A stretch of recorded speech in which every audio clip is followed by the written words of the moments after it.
This space was downloaded via spacesdown.com. Visit to download your spaces today.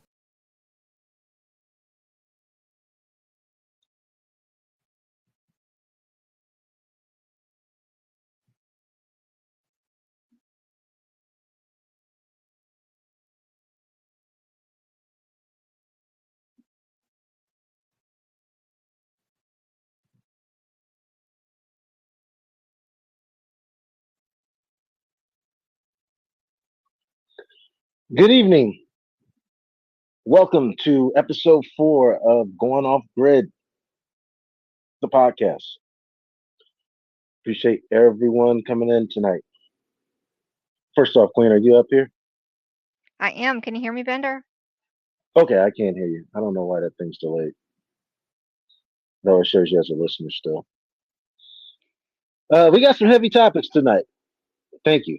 So before I go for anything, let me get this disclaimer out the way because, yeah, I'm going to need it tonight. This is not financial advice. You can lose all your money investing. This is also not for educational or entertainment purposes. I nor anyone that is speaking is a financial, political, legal, medical, betting, or any type of expert advisor. These are our thoughts and opinions on different topics only. This is being recorded for future rebroadcasts and clips on other platforms. Thank you. And Hey, I Bender, guess you want to soon send we'll me the have. co-host? I thought I did. I hadn't Let me got it see. yet. Oh, hold on. Now it's doing all the weird stuff. Like I can't see people. Hang on. Spaces has been acting crazy lately, crazier than usual. Right. Hey, everybody. Hey, Uh, BPP. Hey, Zach. Hey, Ed. Hey, Dan. Hey, David. Good to have everybody here. You guys, request a mic, please. Come up and chat with us. We're just gonna cover some of the most common topics that are roaming around crypto Twitter. So we'd love to have you guys. Please retweet the space if you can, and let's see if we can get some more people in here. okay, there we go. Took me a second to see people. When you were saying I couldn't even see who you were talking about. I can't even see you for a minute. Let me know if you get that co-host now. Got All it. right, so cool, awesome, thank you. All right, so tonight we got a few things to go over here. We're going to talk a little bit about. I saw one early last week. I didn't see it make a lot of rounds on the spaces, so I figured if I didn't see a big group session on it on Twitter this weekend, I will go ahead and bring it up tonight, which was Bitcoin and quantum computing, and whether or not not only Satoshi's wallet should be frozen, but other ones that they pretty much know that like lost keys and that kind of thing there too. So we'll get into that a little bit later with everything. But in the meantime, let me pull up the list here. And I appreciate everyone coming into the space here too. If anybody out there, if you got a space, I meant to say this last week, but if you got spaces, you got something going on, you got a news article, whatever you got in life, like I'm not a hater. Please put it in the comments with everything. I don't know if I can't right now. I got a Droid, y'all, so I can't post up to the jumbotron. But from what I've seen, people do listen to these spaces after the fact. So um, they usually click on there, and if they see stuff in the comments that we were talking about, they might go and check out your thing too. So if you got spaces, you got news articles, whatever you got a website, I don't care, post it down there in the link with everything. Please feel free feel the shill in the comments. So Queen, I I had quite a bit more than your recommended five last week. I'm not going to go through everything though. I did pick out five that kind of stood out to me with everything here. But before I do that, a couple of them that you have brought to my attention. I don't know if you're in a position right now to talk about that, but I did want your take on the what was it? Oh yes, Coinbase, the new IRS form 1099-DA info. Can you give us any insight on that one? Yeah, so just the basics. I don't have the details in front of me, but I guess Coinbase posted last week that the IRS, starting with this tax year, was going to require reporting of transactions, even down to gas fees on their exchange. And so I guess we'll have more reporting requirements, and the little bitty transactions are not going to be able to be hidden as well. Um, and I don't know what that means for your taxes, because there's a threshold, um, a minimum threshold that you have to trade or do to be able to declare that on taxes. So I think for a lot of us, it would just be a loss or a break even there. But just something to be aware of. Definitely go check that post from Brian and take a look at the details on that. But he was kind of saying how ridiculous it was and how labor intensive it was going to be to report all this out. So yeah, if you have the article and you put on the comments, I'll go ahead and repost it in the nest, or I can try to grab it if you need me to. No, that's why I was asking you about it because while you were talking, I got it pulled up, put it in the comments there for you, so we should be good to go. Thank you there for that one. And then, excuse me here. Also, I don't know if you had any insight on the. This is one I was trying to. And I'm not gonna put you on the spot here because I was trying to wrap my brain around it. I'm gonna put it in the comments. I'm gonna let y'all check it out. But the SEC ruling that the stable coins can be held by brokers with a 2% cap cut versus the 100%. Do you have any insight on that? Hey, sorry, I was trying to Uh, get my mute button off. Yeah, so I guess it just kind of levels the playing field, for broker dealers, in that they were expected to hold like 100% of the asset as backing, and so they could be subject to a lot of loss if there were defaults. And now they only have to hold 2%, which is, I guess, similar to what, like, I guess, a money market account would need. And so it was kind of just evening out the score. So it was a win for crypto and adoption overall. Yeah, put it in the nest and let's take a look at it and talk about it. BPP, Zach, you guys come up and chat. Gabby, love to see you, and Treasure as well. You guys come up and talk to us tonight. So actually, on the surface, that does sound kind of scary here, as a matter of fact. So is it like, I don't know, is it like a bank deposit? Like if I put $100 in the bank can act like it's 1,000? Like, is that what it is? No, Like I it's don't not a think. one transaction? No, I don't think so. Okay. I put it down in there, so I'm gonna let other people check it out. So I'm gonna be honest with y'all. Like, yeah, this week I don't know why the aljo was feeding me shit posts, and I I had a spoon, and I was scooping them up. First one actually that I'm gonna talk about just hit me like a couple hours ago. I was like, holy cow! I just gotta put this one in here on the list. So a guy from Kentucky has been arrested after police said he had sexual relations with a dead deer, and he was wearing fur. It's interesting. I don't know any more details beyond the headline, but I think that's enough. And I just found Oh that hilarious. gosh, Bender, I can't believe you brought that one up. That was crazy to see. Yeah, and the guy, if you see him, his picture, he looks like he's like just shy of roadkill himself. But it said, I said to that, the furries have reached a new level of desperation now, where they're dressing up as deer as well and going after deer. So what does our world come to? Oh gosh! And on a serious note here, because I just had to get that one out the way because it was one of my last bookmarks here. Some interesting news from the government this week and regarding crypto. So I haven't talked a lot about the government because I've just been like, I have been overwhelmed, y'all, by the Epstein files, and to the point I am just like, if we're not going to do anything about it, I don't know if I just want to keep absorbing it. Because it just, and now we're into the Zorro Ranch portion of the Epstein files, and only who knows what that will uncover because people did not need flight lists to get there. They could have just drove if they were in U.S. or at least in North America, or at least North, South, Central America, that type of thing. But anyway, so these were pretty interesting here, and I'll put these up here. But first off, this one has these are kind of combined with crypto too as well.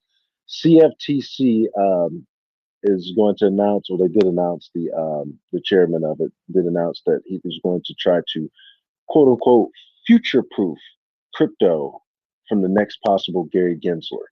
So that was the head of CFTC in terms of the regulations and everything. That way, people can't basically come in down the road and keep everything undone. Knowing humans, they'll still figure it out. But if you can try to do the best you can, like constitutional level, laws, that kind of thing in place, I'm open for it. Hopefully, you just don't have the bank lobbyists, just really pulling the strings behind the scenes.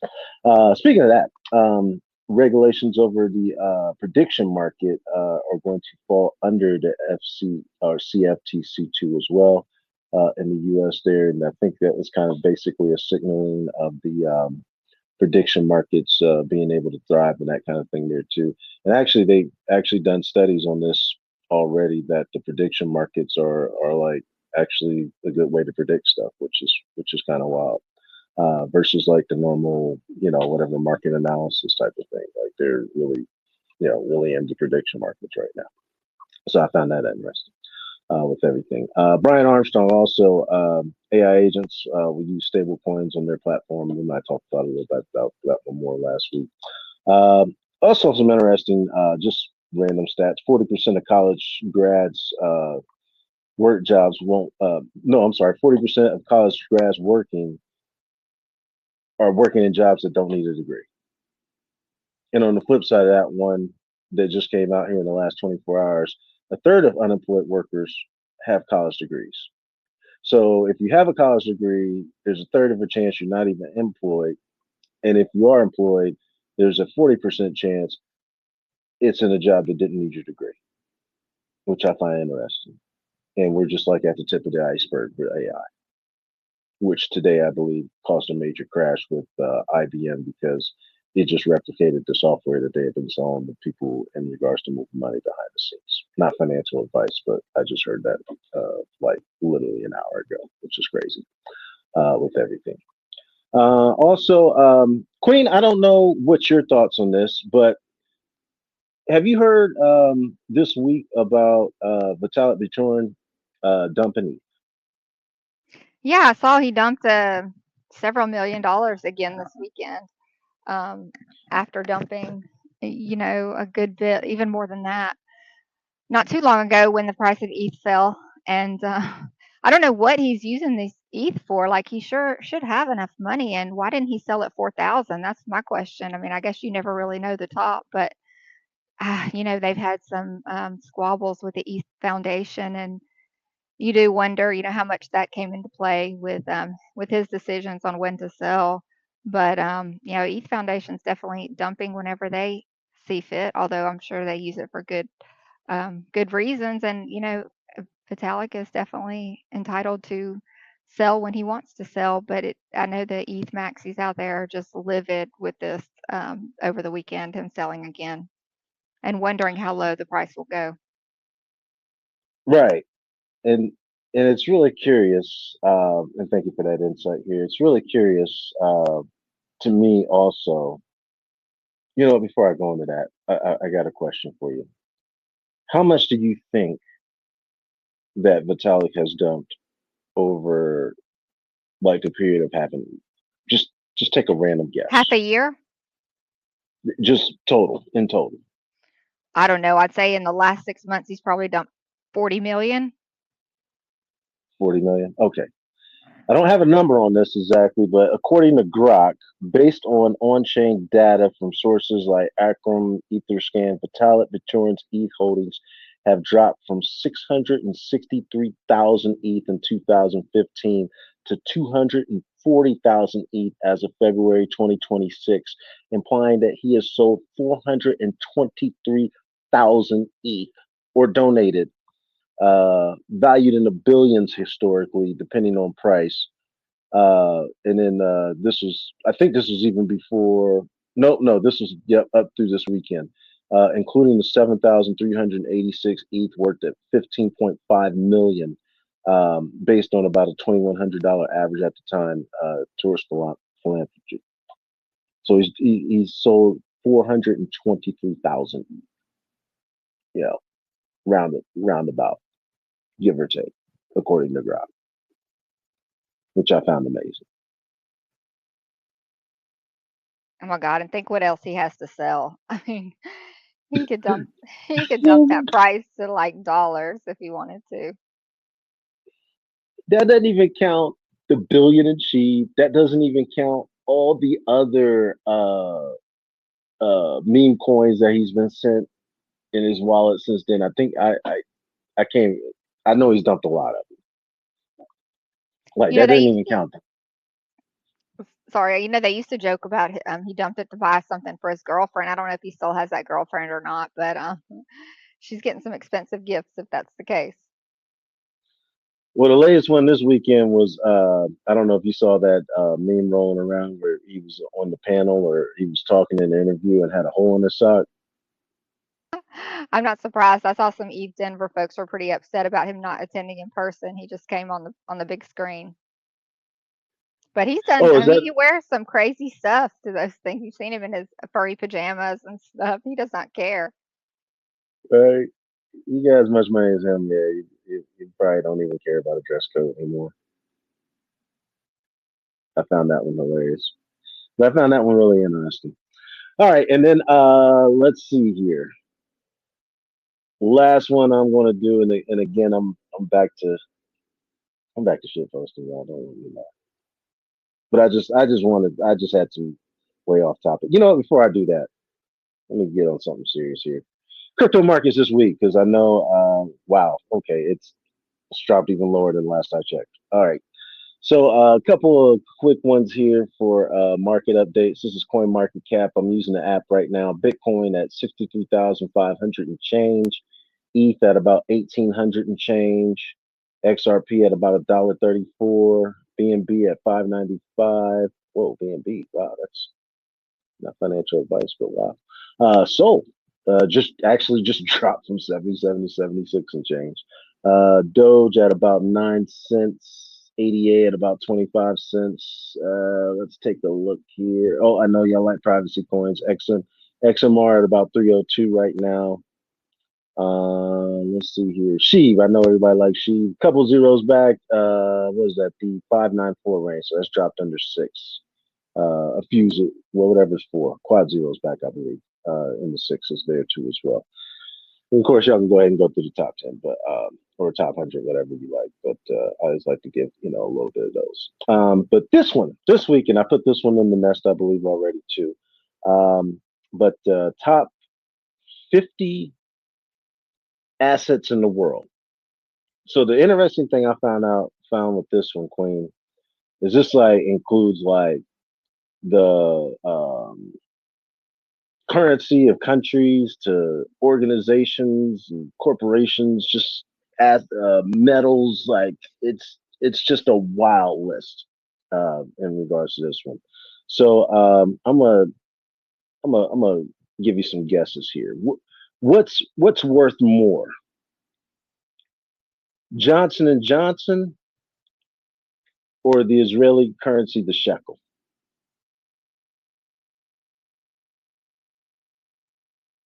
Are you asking me? Yeah, I'm at. What's worth? All right, I'm just guessing. I just threw it up in the nest. Didn't have time to look at it all, but I'm going to say Johnson and Johnson. Johnson and Johnson wins. Yes, the shekel comes in at 474 billion. Johnson and Johnson at 595 billion. The reason why I asked those because those are 49th and 44 or 45th, I should say, respectively, on the list. Let's see here. You know what surprised me, Vendor, looking at that Bitcoin was only number 30. Like I thought it was higher than that. Yeah. Right. 1.3 trillion. And actually, when I look at the list and I see 1.3 trillion, I'm actually kind of shocked that's 30th. Like I can't believe Bitcoin's worth more than Berkshire Hathaway, for example, or Walmart. Like that's insane. And that's a lot. Still lower than I thought. Yeah, so the top 3: real estate at 673 trillion, oil at 119 trillion, and the Chinese yuan at 50 trillion. Those are the top 3. Right. It's just, and like I say, the list is all over the place. I just thought that was a really cool list. I don't know how they compile their stuff. I just take their word for it, y'all. Just don't let me lie in terms of global statistics. Okay. Thank everybody for coming in once again. Appreciate everyone out there. Nick Crypto, BPP, Treasure, good to see you. Zap from Subway, Arturus, Happy New Year, man. Good to see you, as well as Ed, Gabby, and let's see here, Olado. Appreciate you coming in tonight here to going off the grid with everything. And yeah, it's just been an interesting week here. So again, going back to our topic here of the week. Bitcoin.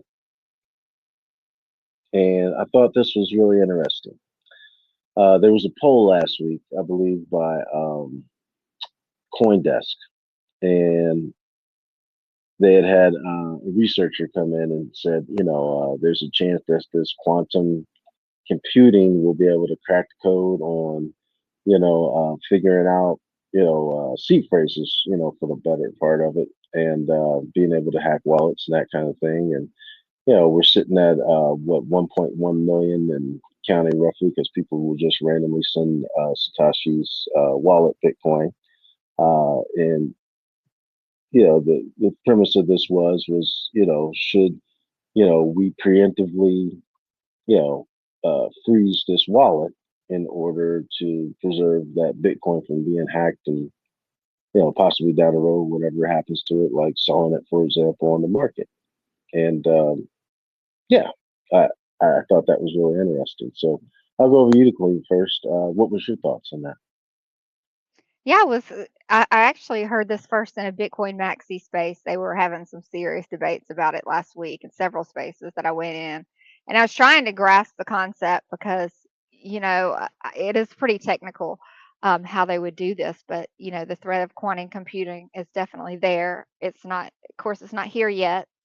They're still being developed that would be powerful enough to crack the code for Bitcoin, but they're saying that there is a risk. The Bitcoin Maxis even admitted there's a risk of this. I guess 3 to 4 million Bitcoin that are in lost wallets, lost seed phrases in Satoshi's wallet.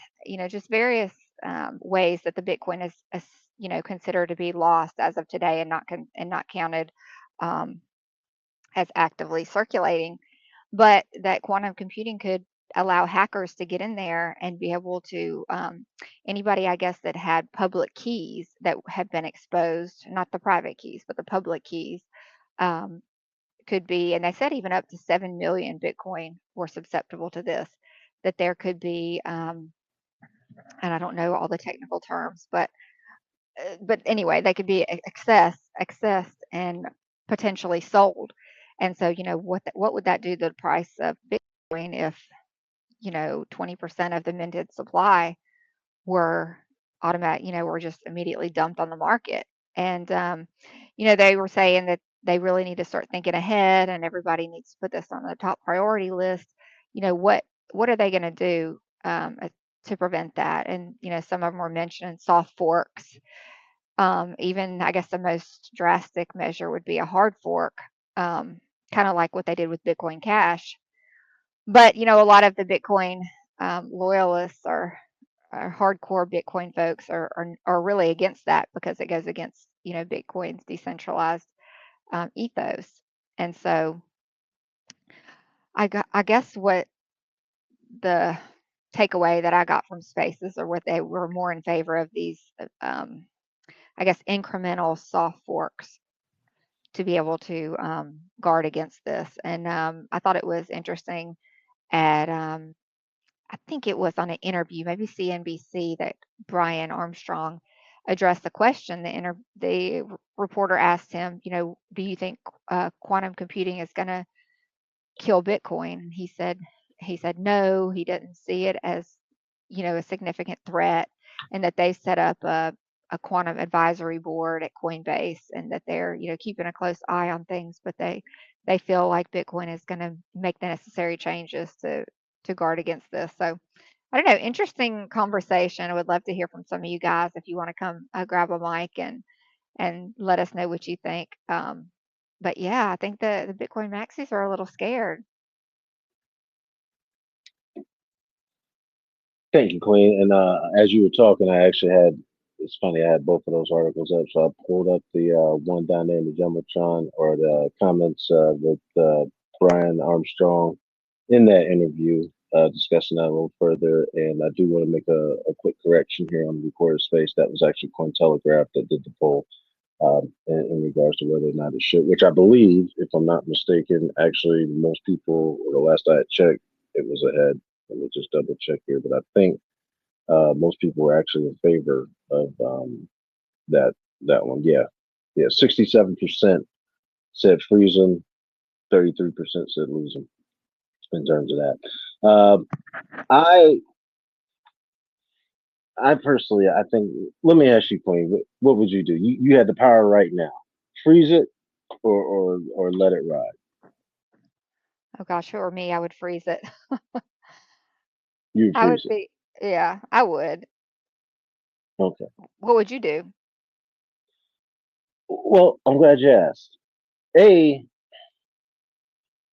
No one's confirmed Satoshi's identity. Satoshi could be out there alive and well. What if Satoshi's like low key got a loan against his Bitcoin, or collecting interest off of it? Like, hey, that's why I never touch it. I'm earning 3 or 4%, a year on this.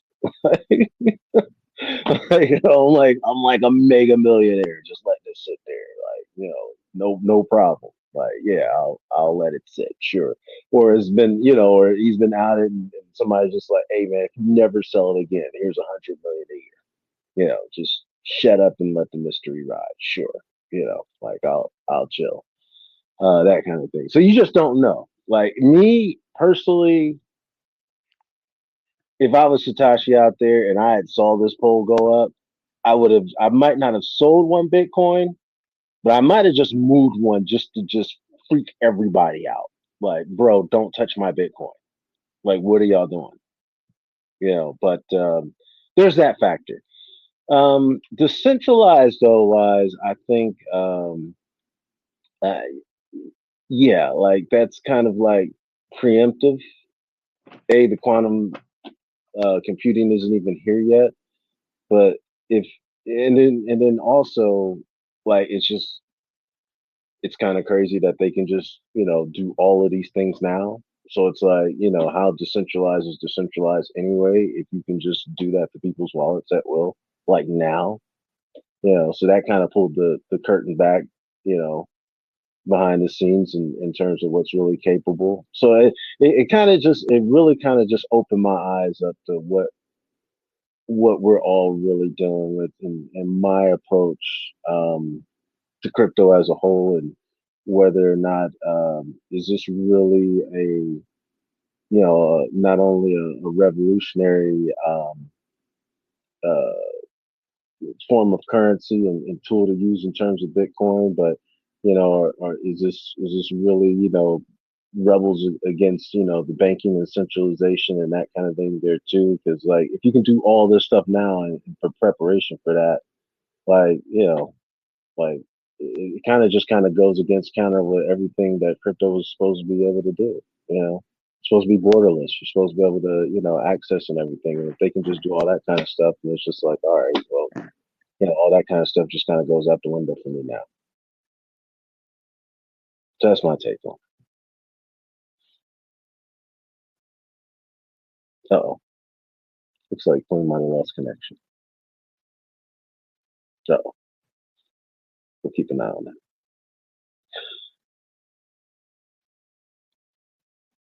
Oh, it looks like she might be back. Queen, you back? I'm back. I booted myself out accidentally trying to find that technical info. I did want to just share that if I could, Bender, just how exactly they would do that. Oh yeah, go ahead.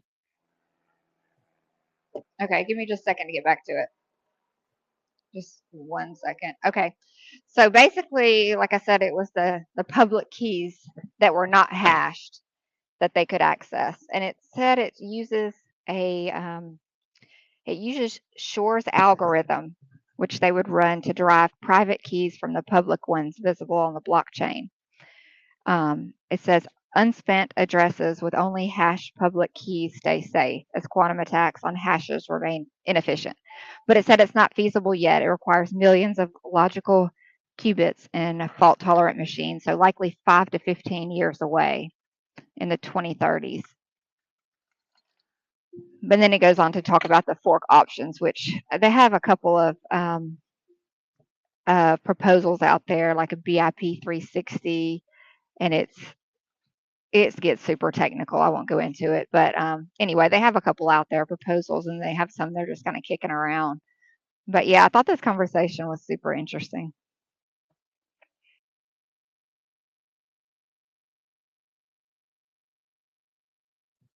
Okay, so if I'm hearing you correctly, they haven't figured out exactly how to even freeze the wallets yet. Yeah, I don't think so. I think it all would come down to like forks. Okay, well that actually makes me feel better. I don't know if you heard me before you logged off, but I was just talking about like if they had already figured out to do that. I was just like, man, we're already hit. Like, I mean, don't get me wrong. Like, governments can already do a lot. I'll put it that way. But it's like they can just freeze your wallet now. Like, yeah, like you got no hope. Yeah, I guess it's like the criticism of Ethereum, what they did a while back when they, you know, reversed those transactions. And then, every time a chain does that, and they call themselves decentralized, but then they can roll back transactions for a breach or a hack, whatever the case was. And, it lends a lot of criticism to, whether they are truly decentralized or not. And so I know the hardcore Bitcoiners, don't want any question about that. Yeah, I was not in crypto at the time when ETH did that, but I read about that, and that was I can see it both ways on that one because I think at the time they were worth like whatever the hack was, it was worth like 300 and something million, and I think that probably would have ineffectively just had pretty much ended ETH at the time. And I think they probably had to make a decision on that one. But and I'm not delusional to say every aspect of this doesn't have some kind of backdoor or whatever have you not that's out there. But yeah, I also once you see that actually play out in real time, it's like yeah, what are we really doing in that regard? So I'm there with you. All right, Queen. Let's see here. We're just a little bit past the half hour here with everything. Let me ask you: Are you in a position to talk about your lessons from the trenches? I'm still driving for just a few minutes, but I had a couple other topics, interesting topics I wanted to talk about if you wanted to. Yeah, You know, okay, so Zach XBTC put out a kind of warning tweet, I guess, and said that he had an expose coming out on Thursday, and it's gonna, share some big secrets in the space. And so, all the talk on crypto Twitter since then has been, who's this going to be? Even Polymarket has bets on who it will be. And I guess some of the top the leaders that I'm hearing are like, of course, World Liberty Fi, which they didn't do themselves any favors today when Eric Trump deleted some old reposts about World Liberty Fi. And then he ended up saying when people called him out on it that he had gotten hacked, his account got hacked, and that they had been doing those deletes. But really, what hacker is gonna? They're gonna post like a spam link or a phishing link or CA to a rug token. I mean, they're not going to go back and delete old tweets. That was just really stupid that he said that. Um, and it just makes you think, what's going on at World Liberty Fi. So that was one I guess the main one I was hearing today, but also some were being kicked around like Pump Fun. Of course, we know they're just extractors. But what else is going on there that could be such a big expose? Because Zach usually just pops these out. He does his research, gets the case ready. I'm sure sends it to the FBI, and then he just comes out with it. There's no warning that he's going to release an expose. So for him to do this big lead up to it makes you think it's going to be something big. And good Lord, I just hope it doesn't crash the market any worse than it already is. But yeah, so let's see, Binance was mentioned. What else? A couple of the centralized exchanges like Upbit, even Meteora. Of course, we know they're full of scams. I think it's going to be something that you don't expect, really, is kind of my take. I think it's either going to be a World Liberty Fi or something you just don't expect. But I'm interested to see all the details. So we'll all be refreshing our timelines on Thursday over and over again, trying to find out what this is, and is it going to be the bombshell that's going to crash the market?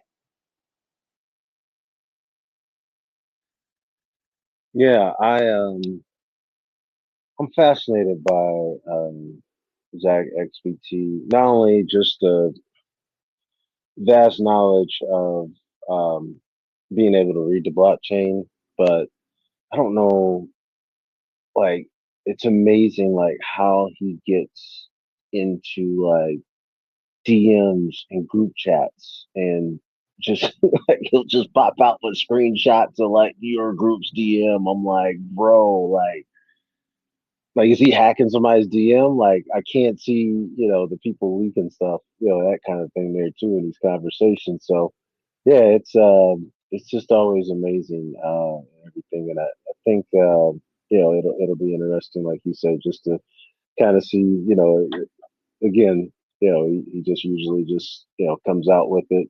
It's announced, it's done, it's gone. So yeah, just to kind of give any heads up, prior to, I think is probably going to be something massive if he's putting it on our radar. So we'll definitely keep an eye out on that one. I'm for sure there with you. Everything. Yeah. Hey, and I wanted to But correct one thing. I said WeX, but it was Mexi. I get those two mixed up. Mexi was one of the ones that they mentioned. And we've seen a bunch of reports just from people on crypto Twitter that, they were keeping funds and not refunding them. It was big transactions and stuff. And usually they've gotten, customer support involved and pushed it up the chain, and they'll be reposting those tweets as well, what customer support told them. And usually they end up straightening it out. But that was one that was mentioned. But yeah, I don't know where he gets his information. I mean, he has incredible sources. Like when here recently there was a guy that was the son of somebody related to the government and hired by the government to handle the seized Bitcoin. And he ended up, I guess hacking into his dad's account, logging into his dad's account, whatever the case was. And then he ended up going band for band in a chat with some guys saying, okay, here's how much money we have. We have more money than you do. And he ended up posting one of his wallets and in this Telegram chat room, I guess it was. And Zach XPT got a screenshot of that, and that's how he got the wallet, from the screenshot. And he was like, "Yeah, the guy said I just got added to this group today, this chat group, and they were, I guess having a measuring contest on there." And that's how he cracked the case, and he sent it, to the authorities. And I mean, it wasn't. I mean, it was the same day, maybe hours later, that they started taking their accounts private and ended up, I guess, going to prosecute this kid for that. So yeah, it's crazy how Zach does that. Like, he is not only a genius at blockchain sleuthing, but also just getting access to the information, being right place at the right time, or having those connections. One thing, donor versus paradigm. So, people are wondering if companies backed by Paradigm would be on his radar. Would he be that unbiased to go after not only someone who funds him, but also, funds some of these crooked exchanges or platforms or projects. So it would be interesting to see if Paradigm has any involvement in some of these things. Yeah, I remember reading about that. It was pretty massive amount of money too. I think over 20 million. That the guy was bragging about, and it led back to one of his wallets with everything. So yeah, we'll just see. Yeah, with everything going on. And it does make you wonder, like, as Zach XBT, see, I mean, I know he's got financial needs, as we all do, but it doesn't seem like you could be completely unbiased in your work if you are taking those kind of massive donations like that. Um, I'm sure he has some good reasoning, and maybe he is completely unbiased and would go after someone like that. But if it were me and I were in that position, I don't think I would take donations if I were, completely unbiased, right? But then there's $20 million staring at you in the face. Are you going to, how many people would turn that down? That would be hard. Right, to find out something you was probably just going to do on your own anyway. But yeah, I guess the monetized incentive of it would, yeah, might lead you to find an answer when there might not have been an answer. So yeah, it could steer you in a projection in regards to that one. Kind of First like off, a payoff, yeah, right. That kind of thing. I don't want to accuse anybody of anything on here, but yeah, it leaves you open to questions that we're asking. How about that? There you Uh, go. Hey, we are off the grid, Bender. we are off the grid, and we're just asking questions here. Not financial advice, not any kind of advice. Eduardo, appreciate you contributing down here. Eduardo said, according to Grok, we got about 10 years, but 20 years more likely on the quantum computers being able to crack Bitcoin wallets.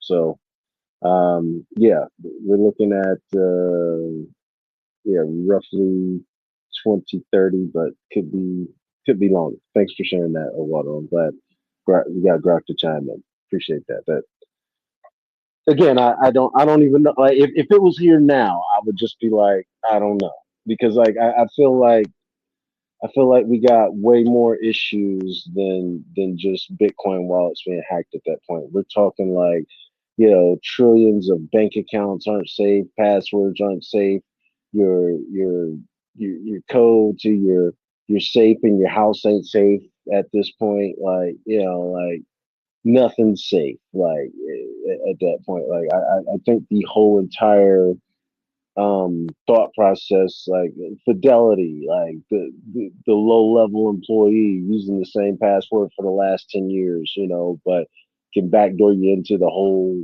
stock and trade side of it, and transfer Fidelity's whole asset account, you know backing, whatever backup account back, the out, just deposit it somewhere. Like I think we got far more issues once quantum computing hits that level than, because like C phrases, and it's funny. I was just taking retaking a fresher course on getting phished and not getting malwared and ransomware and that kind of thing, in regards to companies and stuff like that. And they were saying to use random words that made phrases that you can remember and to make them 16 digits.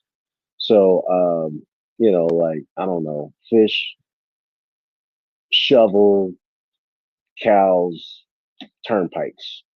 Like, what I mean? Like, and then if you add a number and an exclamation point to that, like, the 16 digits, that sends it to like, really hard to hack level.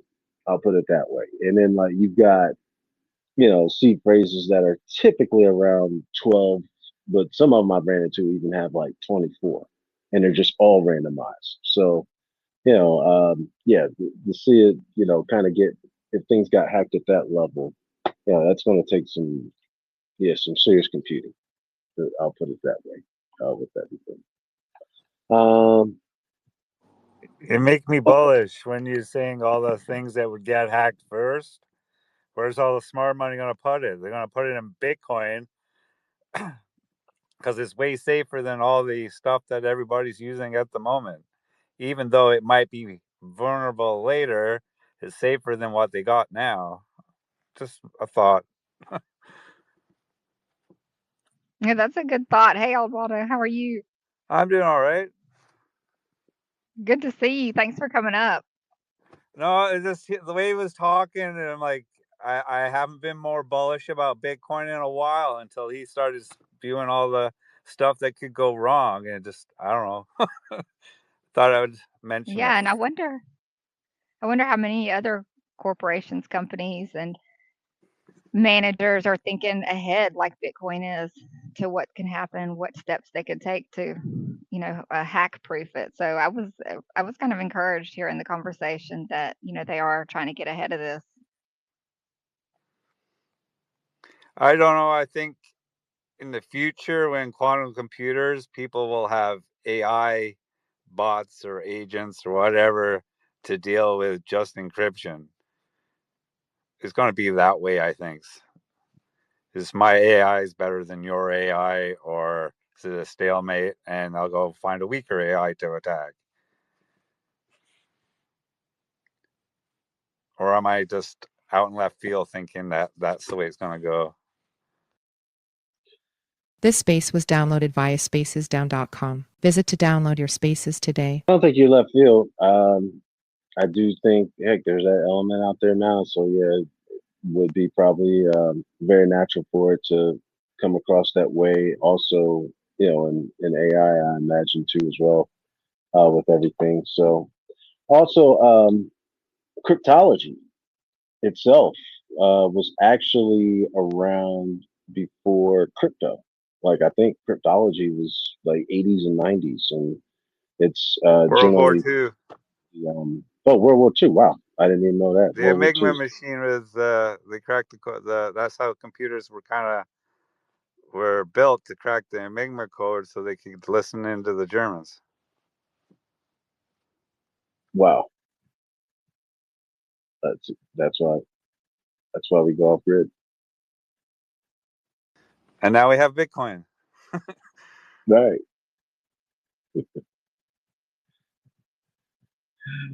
Queen, I think is having issues connecting. You with us again, Queen? I am. Okay. Yeah, driving hit a bad spot. But anyway, I'm I ready got whenever you are, Bender. If you guys are done talking about politics, would love to go in the Epstein files for a little while, but I'm also could move on. So whatever you want to do. whatever you want to do. I if you want to talk about lessons from the trenches, please feel free. If you want to talk about the Epstein, I don't care. Like I got a few thoughts on that this week too. But yeah, like I say, I just yeah. Hmm. Let's touch on that just very briefly, especially as it relates to Bitcoin. I guess going back through the Epstein files, there's some evidence that Jeffrey Epstein was an early investor in Bitcoin and had some influence on the developers potentially. And people are using that as FUD again to try to, perhaps drive the price of Bitcoin down during this downturn. And yeah, what did you see a lot on it, and what were your thoughts? I will Uh, say from my TikTok comments, every time I post something about Bitcoin, I'm getting a bunch of hate comments that it's a pedo coin now. So I guess a lot of people have that sentiment. well, here's my thing. Um, let's. I'm just gonna be. Let's just take it all the way there. Like, let's just say Jeffrey Epstein was Satoshi, for example, in terms of that one. The technology behind the the coin itself is still pretty revolutionary. The hard money factor of it, non-deflationary, those type of things are pretty brilliant in that regard, and that would be hard to hard to ignore. But we talked about a couple of weeks ago on here, if you think that Bitcoin is bad because of Jeffrey Epstein, let me introduce you to fiat. Like, it's like 10 fucking million times worse than Bitcoin could ever imagine. Like, has been wreaking havoc since like at least 1913, sinking ships, literally Titanic, um, devaluing uh, uh, people's work. Um, like the U.S. government literally strong armed people for their gold and silver, sold it, repriced it higher, and charged them back for their own stuff. And God knows only where that gold went. Um, again, if you think the symbolism of Jeffrey Epstein and Bitcoin being a pedo would be bad, take a look at the dollar bill. Like, you don't even have to look at the history behind it. Just take an actual look at the symbolism of the dollar bill. Understand what you're looking at. Understand there's pyramids and new world orders and eyes, staring at you, and owls hanging out in the corner. And when you fold it up, it looks like demons and Martians. And just the list goes on and on and on and on in terms of the symbolism of what the destroyer kind of is embedded in our brain cells on a daily basis. And what people have done, not only Jeffrey Epstein, because Jeffrey Epstein is a figurehead. Believe me, there's people behind the scenes that are far worse that we don't know about and never will. In terms of that, there's people that imagine just being the actual trafficker that gets the people to that doorstep of his, in regards to that, and what kind of mind state you have that, like, yeah, I'm just going to transport some kids all across the world here for this reason, like, and just unscrupulous brain set that you have there with everything. So for me, yeah, it's like, it's all about what you choose. I guess it's just like what we had in regards to the AI, but what you choose to do with the currency, if you choose to do good with it, it'll do good for you. There's plenty of people that do beautiful things, with currencies. There's beautiful things that are being done with Bitcoin, too, as well. And, in this case, you just got to use the tools that you got to work with. And Bitcoin is a very beautiful tool to use, in my humble opinion. Yeah, you got to think so much of this is just FUD, people that don't hold Bitcoin, just trying to either, I guess, cast doubt on it, or people who want a lower price. So I don't think it holds any weight, but it's all perception and what sticks, to whether the FUD is effective or not. So I don't know. Maybe we can judge by my TikTok comments and see if people slack up on it once the news dies down or it intensifies. Like, Jeffrey Epstein wasn't doing this stuff once Bitcoin was released. Like, hey, I got Bitcoin. I'm the founder of Bitcoin. Let me start doing this stuff. Like, he was doing this stuff far before Bitcoin was even a thought in anybody's mind. You know what I mean? And he was doing that with cash. So if you think Bitcoin's bad, like I said, you're probably the same person who's just going out here and spending money like it ain't a problem. And that's, like I say, it's been, money is tied back to so much murder and mayhem. It's unimaginable. Like, whatever Jeffrey Epstein's doing, times that by 10 with money. Like, wars. Like I don't know how many wars Jeffrey Epstein has started. He probably from the emails looks like he might have started a few. I don't know if he started every war pretty much since currency in terms of fiat itself has started, but since fiat has started, since fiat was created, wars have been started because of fiat, and I'm pretty sure that was before Jeffrey Epstein was born. So yeah, just my humble opinion. I agree, and yeah, we're just seeing the start of these Epstein files being released, and it's like implicating pretty much everybody in the government and royal families and corporations. Like, I think there's probably fewer people in power who weren't in the Epstein files than are in, and all kinds of crazy allegations. And we saw Prince Andrew come under scrutiny last week for potentially using government funds or whatever he was being paid for travel and massages and all that kind of stuff. And I'm sure they have a lot more on him than just massages. But yeah, interested to see that picture of him ducking in the back seat of the car. That was kind of funny, a funny little meme. But yeah, it's sad. The whole situation is just really terrible, and I think we've just scratched the surface on the evil that went on in those in Jeffrey Epstein circles. Yeah, and I'm not going to get into the legal aspect of this, but I feel like Prince Andrew is kind of being put out there as like for a quote unquote better word for it, fall guy, for the whole system and what's behind that. But I think also on the flip side of it, a lot of people now it's really crazy. In this day and age, the speed of information and the reaction to it.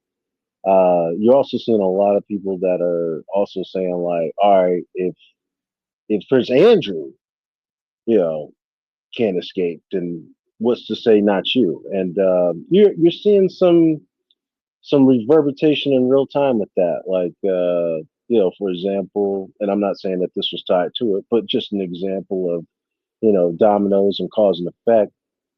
Bill Gates conveniently canceled a speech at a big AI summit in India last week. For example, those kind of reverberations. So, it's there is some movement out there that this is affecting, and like there's some people that might not be as comfortable as they have been in the past, coming out and doing speaking engagements or even just quite frankly just being seen in public at this point, and understandably so, as much exposure that they've had, in those emails and that in those files with everything. Well, Waddle, did you have any thoughts on Jeffrey Epstein and Bitcoin?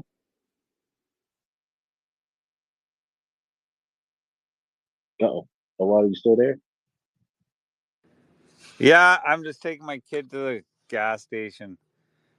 Oh, On Epstein, I don't believe he was smart enough to be Satoshi, but being an early investor, it sounds like something that he might do since he's trying to launder money for most of his career. And that's about my 2 cents. yeah, I think so too. I think, and I don't know if there's anything concrete in terms of him being the creator of Bitcoin. I was just saying the extreme what if, here's your worst case scenario. Here's my case against it, with everything. But it more everything that I saw on the emails. And if somebody has any further evidence, please put it down in the purple pill here. But from what I saw, more of the evidence was him being involved with the Bitcoin Foundation, kind of bailing it out, further along the progress of it and that kind of thing there too. There was nothing that kind of indicated to me that it was like him that actually created anything, in terms of that. Which you probably don't even want him to be that far into it, in terms of All even. I know is a few guys that worked at one, I think, might hold some Bitcoin or ETH. The other ones that have never touched crypto, and they're telling me, "Oh, Epstein was Satoshi." Blah blah blah. I'm like, no, he's not. That guy's not smart enough. But so I've had this argument a few times today, but with the ignorant. But yeah, for ours, yeah, if you're trying to launder millions of dollars and this kid's trying to make something that you could throw money in and there's no way of tracing it, I could see him dropping like 5-10 mil in it. What the hell? You never know, right? Yep. Yeah. I mean, he was obviously into that kind of stuff. I think they just caught him and what was it, Steve Bannon, in terms of some kind of online game that they were using to move money, possibly. Of course, finance, allegedly, I'll say, in case Steve Bannon replays back this space. But yeah, it's pretty wild with everything. I just want to know what the Jim, we are. code word means. What do the code words mean? Like pizza, beef jerky, and all the stuff that he's saying in all these emails. Like I want a glossary of terms, what they mean, so we can actually decode these emails. Well, those two in particular, beef jerky, I think, was eating body parts, and pizza was dealing with kids. I can't remember exactly what on the pizza, but there was like pizza and what was it, grapefruit juice, and yeah, they had some interesting code words for everything. But yeah, that's the kind of round that up there for you, Queen.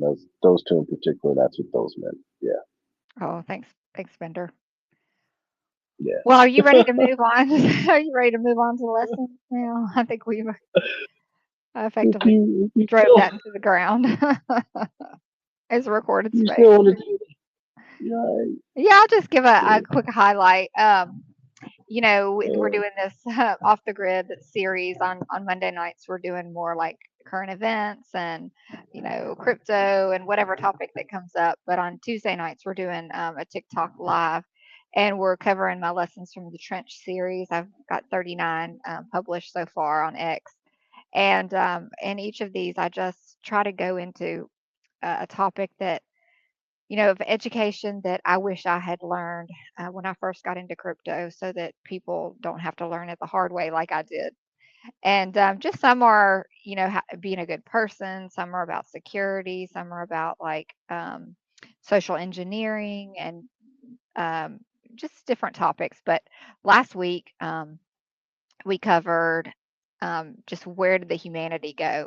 That was the topic. And I think it came up, I published that around last February, and it was after the pump fund stuff, kind of got grown to a peak, and then Trump token was launched, and Melania token, and I saw all these new investors coming in, and we had been waiting and waiting for new people to come into the market because it was just the same people recycling money, and so here you get this influx of new investors when they come in to a pretty terrible market where greed was just at the forefront. And, with Trump, we saw it go up like crazy. We saw a lot of people make a lot of money. And then Melania came like a day or two later and totally crashed the market and pretty much crashed all of our hopes and dreams for this cycle of new people coming in because they came in just to get wrecked. And, what a terrible experience that must have been for new investors. And did how many of them left crypto calling it a scam and never will come back? I guess we probably won't know, but I know a lot of people lost a lot of money and it drained the liquidity, just sucked it up like a sieve from the market.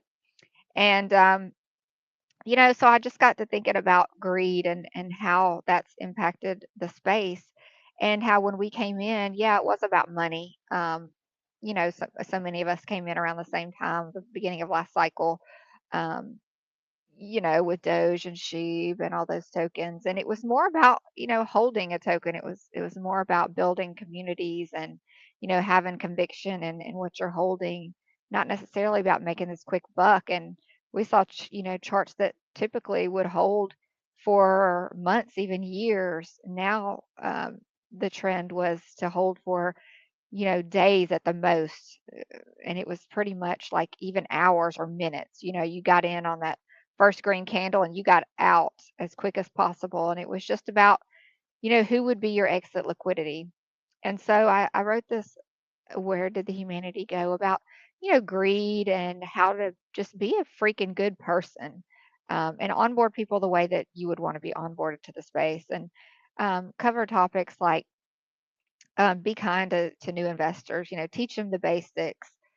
Just remember and put yourself in that position when you first got in and how confusing it was, and just make it simple and make everyone feel welcome, and that making mistakes are okay. So we all mess up. Let's give them some grace rather than point fingers. Although, sometimes, when you see patterns, you have to hold people accountable. But, let's give them the benefit of the doubt on the front end.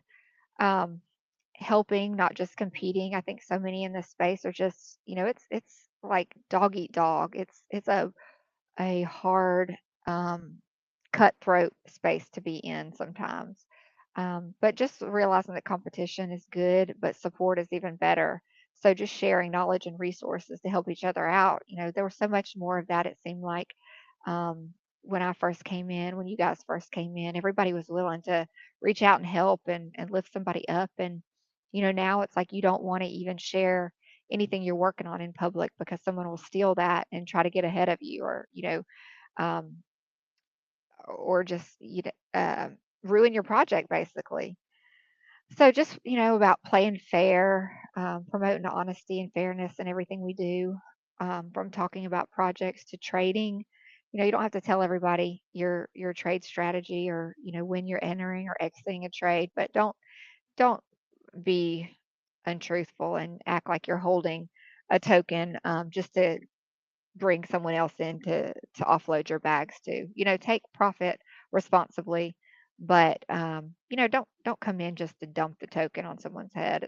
This is not the crypto that we want to be a part of, I don't think. Um, and just prioritizing your physical and mental health. Compassion in crypto means looking out for the community's well-being, not just your individual gain.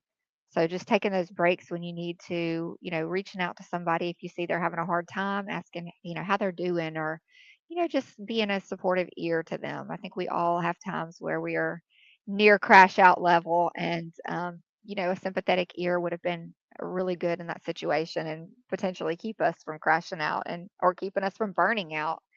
So just, that was mainly the topic. Just that's the crypto world that I want to be a part of. And I think it was a good conversation that we had. I had a lot of people that came up and asked questions, and um, just kind of hash this out with their own experience. And I think it was a good space overall. And we have these every Tuesday nights. I would love for you guys to join if you can. It's definitely interactive. It's me trying to establish a streak on TikTok so that I can have panelists up there. That's the whole goal of it. Bender and I wanted to do co-hosted spaces on TikTok, but you have to have, like, I think 7 under your belt before you can have guests on the show. So I'm going out there monologuing and trying to be as engaging as I can, and hopefully teaching some people along the way with these lessons. But tomorrow we're talking about finding your voice. And this was kind of geared towards the ladies more than anything else, but because I think we just have a little bit more difficult time finding our voice sometimes in a space that's, dominated by some, tech savvy men. I would say for the most part, although I'm seeing a lot more women come into the space, and I'm seeing a lot more women find their voice every day. It's been really encouraging to see that, women that aren't as scared to stand up and, have the knowledge and have that confidence to get up there and talk about crypto on a panel full of gentlemen. And I'm seeing a lot of supportive men out there also helping lift these ladies up and pushing, their their mission, whatever it is, and just really getting behind them. So it's about finding your voice, whether it be X Spaces or TikTok Live. I know when I first started the Spaces, like I told this story before, but I was terrified to speak. I mean, terrified. I just didn't feel like I had the knowledge. I felt like someone was going to, belittle me up there, or, they even had spaces back then that, a few I went in, this was not the norm, but this was, definitely the minority, thankfully. But they would say, no women on the stage. We don't want any women. We don't care what you have to say. or they would get you up there and then just pretty much sexually harass you on stage and make a fool out of you. So I think it took me about 6 or 8 months probably of just listening to spaces, as a lurker down there, and finally um, getting that confidence to ask that first question. And after you do that, after you speak in spaces a couple times, it gets easier every single time. It gets easier. It's still not just super easy, but I find that I am more comfortable definitely on spaces, and I love to see the women, especially in our community, um, be comfortable as well, host their own spaces, be speakers in spaces, and I'll maybe hold a TikTok live. But it's the same thing for TikTok. Like I was terrified to go out there, and I don't like just holding the conversation by myself. I like to have somebody to kind of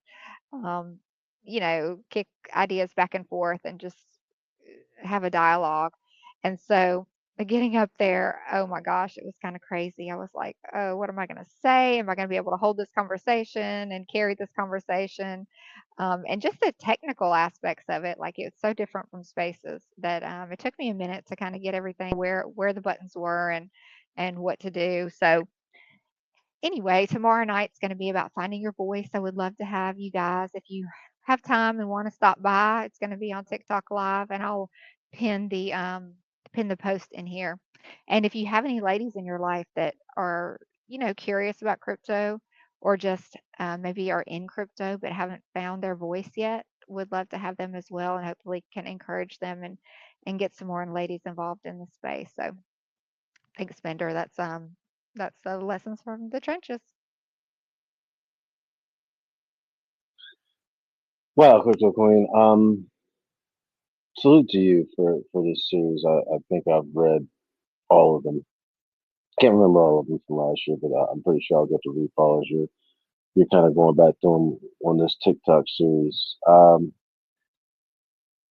In regards to finding your voice, while you were talking, I looked this up just to be for sure, and Twitter had started Spaces officially in October of 2021. It kind of been like a pilot test program starting in, I believe, 2020 sometime prior to that. But basically, the big rollout was in October, and I was thinking about that because I remember the first space that I attended in crypto on Twitter was Sheet Nasties, and that was a really pretty big space. And I was like, wow, this is pretty cool. And I had been prior to that, I had been on Twitter, but not their spaces. I used to always go to Clubhouse, and that was kind of actually one of the first places I was listening to um, crypto and learned about the blockchain on there. Was everything there before it was even a thing on Twitter. But I remember the reason why I bring this up because I remember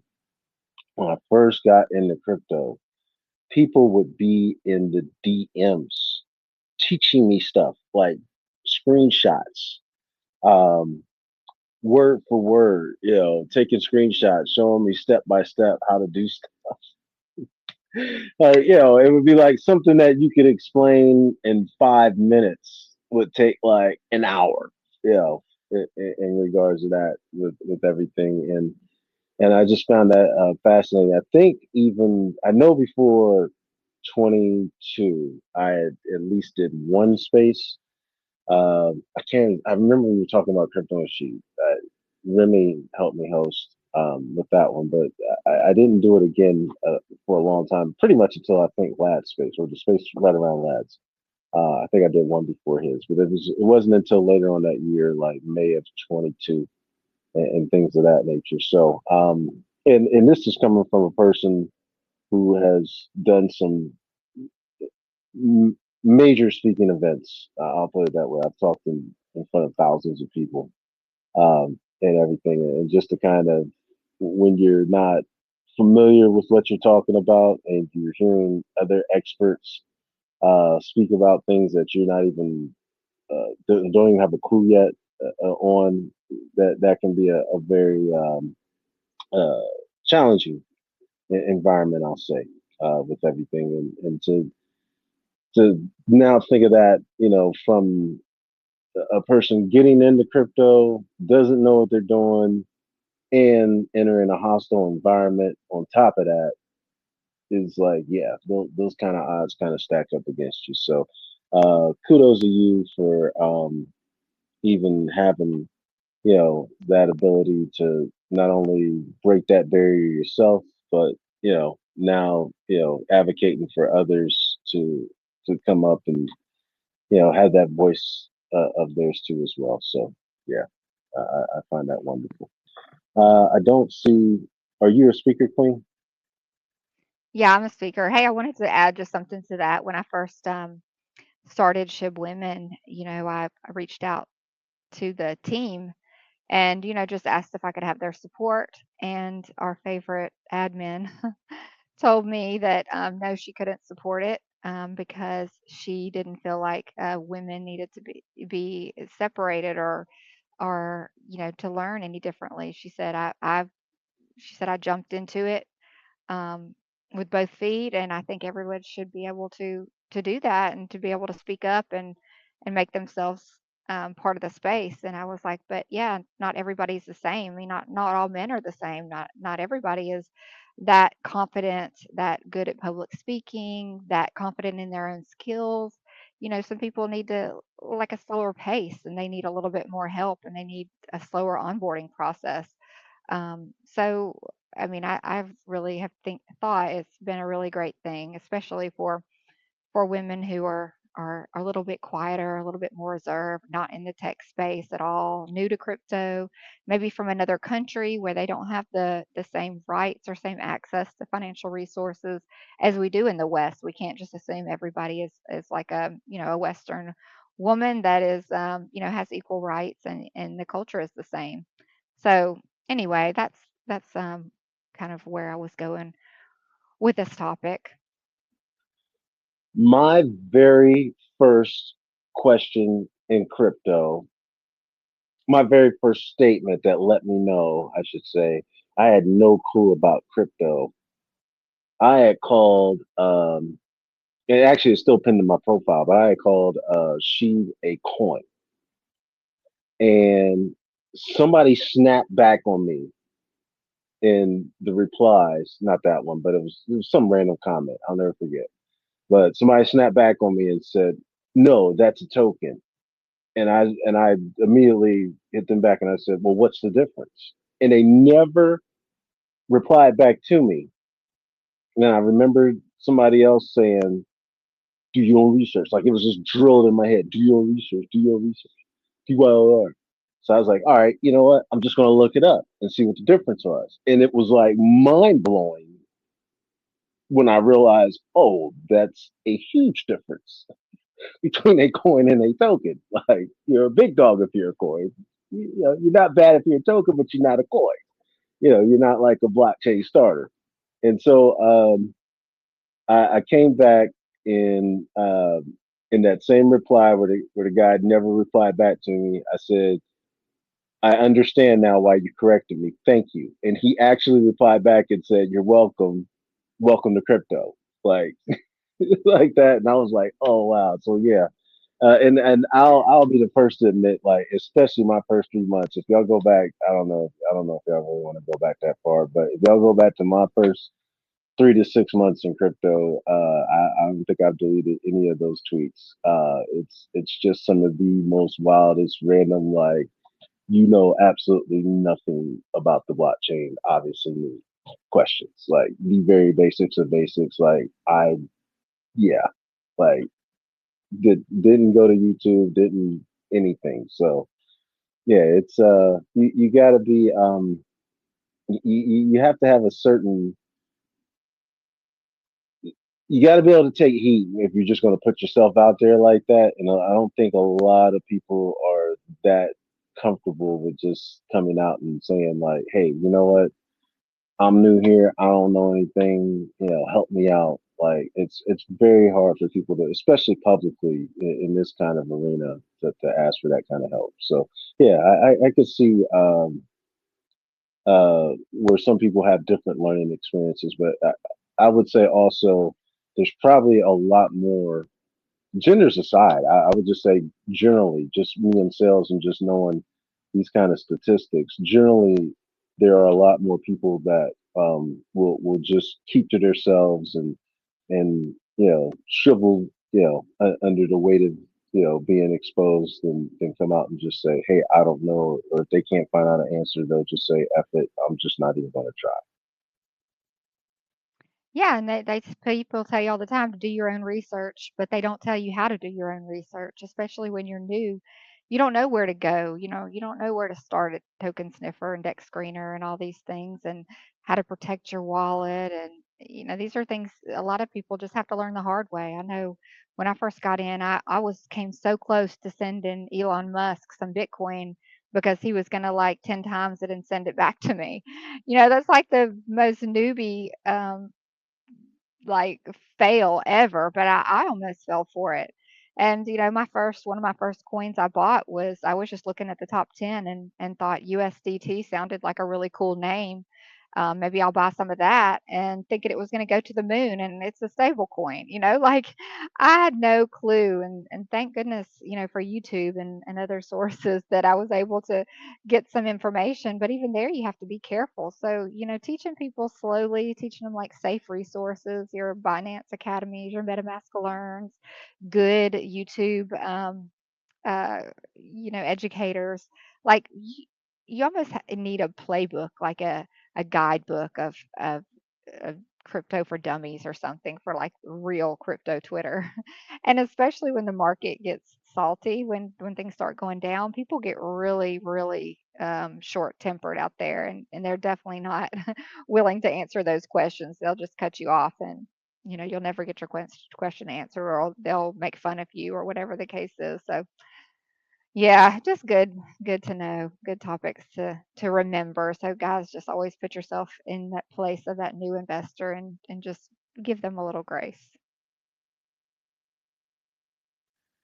That is the one thing I think, at least from my own personal experience, I found that set the Sheeb community apart from everybody is that it had the right mix of noobs, veterans, and those in between that may have had a clue, but if they didn't know, they knew to go to a veteran. They would get you the help and get you a lot of questions. And I'll say this: I knew personally. Again, I know I've told this story, but I'll tell it again on this space.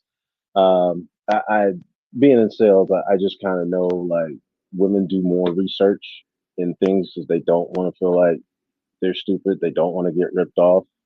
Those kind of things. So I knew that women in crypto would know stuff. The in theory, by odds, a little bit better at helping you and teaching you about it because they felt like they were in that position. So I happened to run into a lot of women crypto accounts on Sheeb that were willing to help me out and walk me through stuff and everything. But even before that, when I was on Clubhouse, the very first crypto um, channel I went into was one called Blockchain Beauties, and they were it was like a theme of women being at the salon parlor, but they were talking about crypto, and it was like some advanced level like crypto wallet security thing, and I was like blown away. Like I almost didn't even get into crypto just listening to like all the ways you could get hacked. I was like, oh my gosh, like like bank accounts are secured in this. Um, and that kind of thing. But I was like, you know what? And then I kind of realized as I started talking to him, like, oh, like I'm not on like beginner's course here. I'm on like, not PhD, but I'm on like, bachelor, year 3.5, in terms of what they were talking about and that kind of thing there too. And it was like my very first, time even kind of chiming in. So I stuck with it and kind of learned. But yeah, I would say the community of Sheep Joe as a whole was very, very good in that regard of just having that patience, that understanding.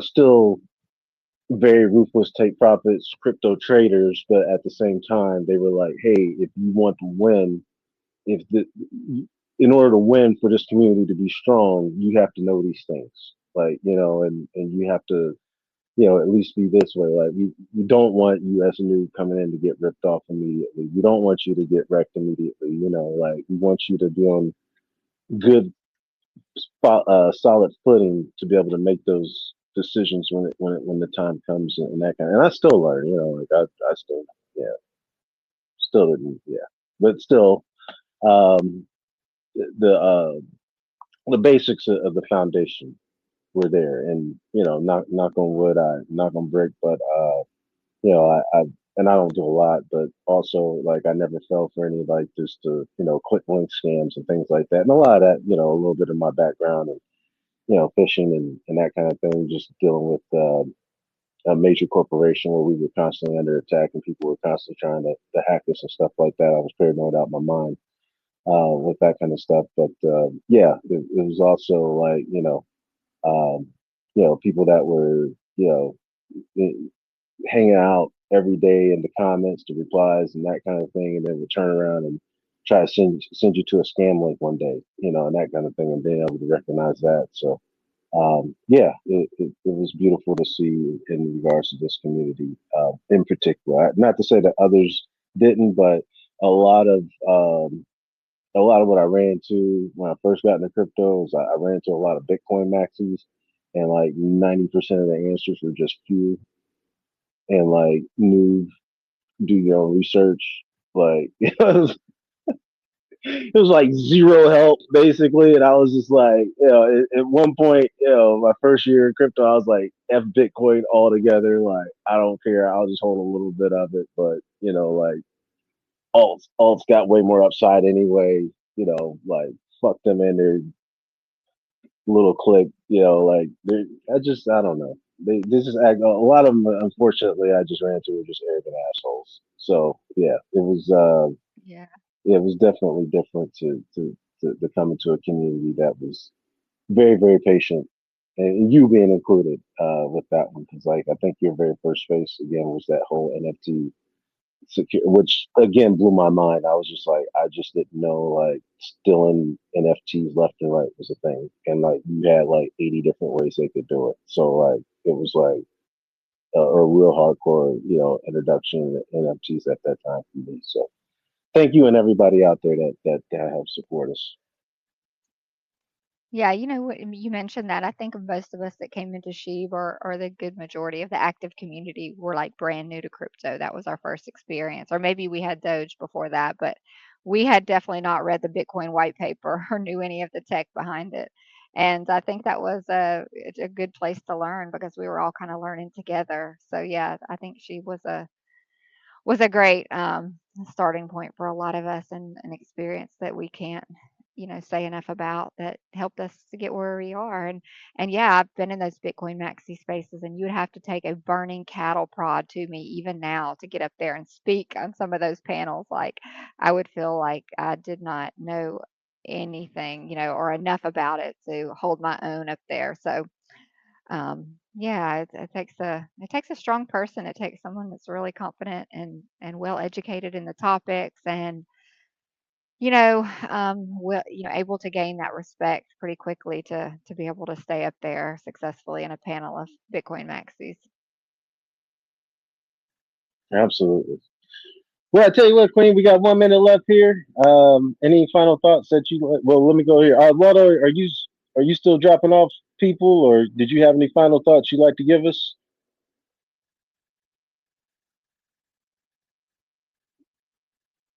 No. Okay, Queen, did you have any final thoughts? I just wanted to say thanks everybody for coming tonight. It's good to see a lot of familiar faces and friends in the space, and I hope you guys will come back next Monday night, and also you have a great week. Oh, Queen, I think we're losing you. Can you hear me? That's okay. I was done. Okay. Find Queen on TikTok. I put her TikTok thing link down there in the comments for you.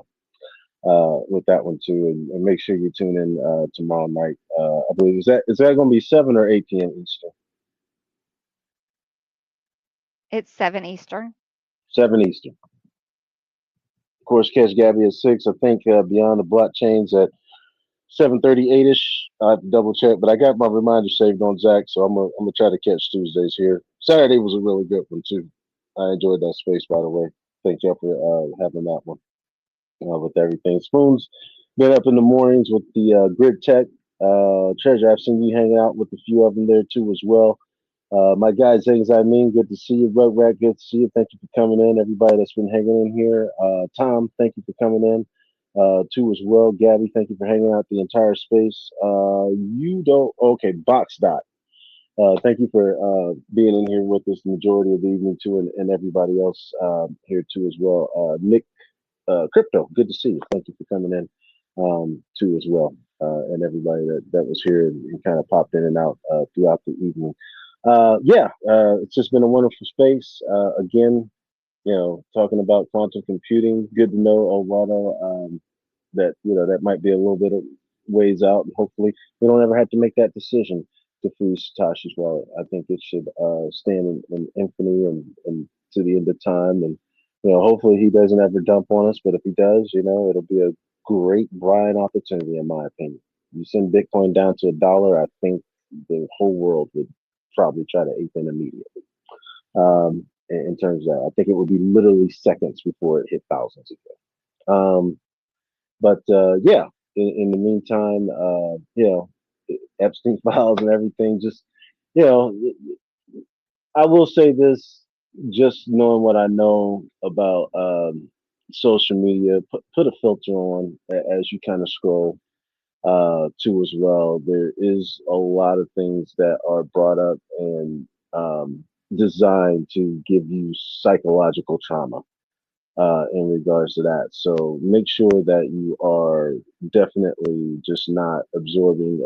I thought about this last week, and it's not maybe necessarily war memories, PTSD in terms of what we're all being taken through right now, but this is definitely, if you know the psychology behind events like COVID and things like that out there, that what we're being taken through right now in terms of Epstein, possible wars, Mexico going up over the weekend, just markets crashing, just Bitcoin crash, just like it's just waves and waves of just stuff hitting us right now, and a lot of that is designed to kind of put you in a place where you're not supposed to be. So if you have to, sometimes put the screen down, go touch grass, find positive things in life. Like, it's not your job to solve the world's problems 24 hours a day. And it's not your job to always,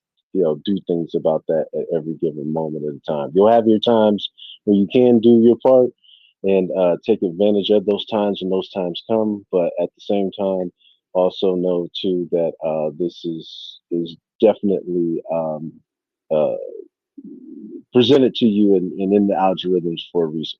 So just kind of keep that in mind also with everything. But outside of that, everybody definitely be safe in your travels. God bless and take care. We'll see you next Monday and going off the grid.